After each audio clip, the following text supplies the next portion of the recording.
All right, take four. I've got my Club Sport V3s fixed. Basically, I went and did some more research. Found out everything I knew was wrong about how the damper and the springs and the preload screw worked with the load cell. Thanks in part to John Sabal on Inside Sim Racing. His review of the performance kit helped me understand more about how the springs worked and what the different weights did, the 13 millimeter versus the 12 millimeter and the green versus the red.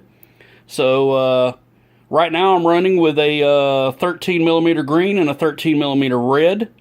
One thing he mentions that I'm going to contradict is he says you don't need the damper if you have the performance kit, and you see I've got the damper still installed, because with the 12 red and with the 13 red and the 13 green, I was still pushing the pedal to the floor, add the damper back in, and it feels almost perfect. So right now I've got the preload screw down to a 1 as well. If you buy the performance kit, there is a line in the instructions that says tighten the preload screw up an awful lot. Scribble through that line, because that's part of why I was having so much trouble. I posted on Facebook how it was giving me a lot of pain in my right foot due to an old injury, and that I had to remove the performance kit, and it's because I had the preload screw tightened up so much I had no travel. The springs were already compressed, making everything a lot tighter than it should have been. So ignore those instructions. The preload screw does still work, and will cause you a lot of difficulty if you tighten it up a lot, like the performance kit instructions say. So right now, the preload's on a 1. Based on John Sabal's recommendations, I might go up to a 2. Depends on how things flush out. I've got the damper on 8. Got a little more strength I can put in it there, but this thing feels really good right now. I've also added the black springs to the clutch and the throttle. Those also feel really good. So it's worth it.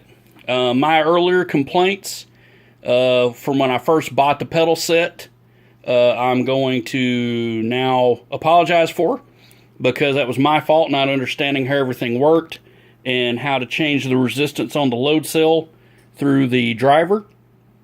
One thing I want to mention real quick in closing is this pedal kit will be on sale soon. As I'm going to buy the inverted, I will not be selling the performance kit because I will move it over to the inverted set. The inverted set to me is the way to go. That's why my sim rig is so drilled up full of holes, because I had done a custom inversion with my Logitech G25 pedals, and it's the exact same configuration that you get with the Fanatec inverted.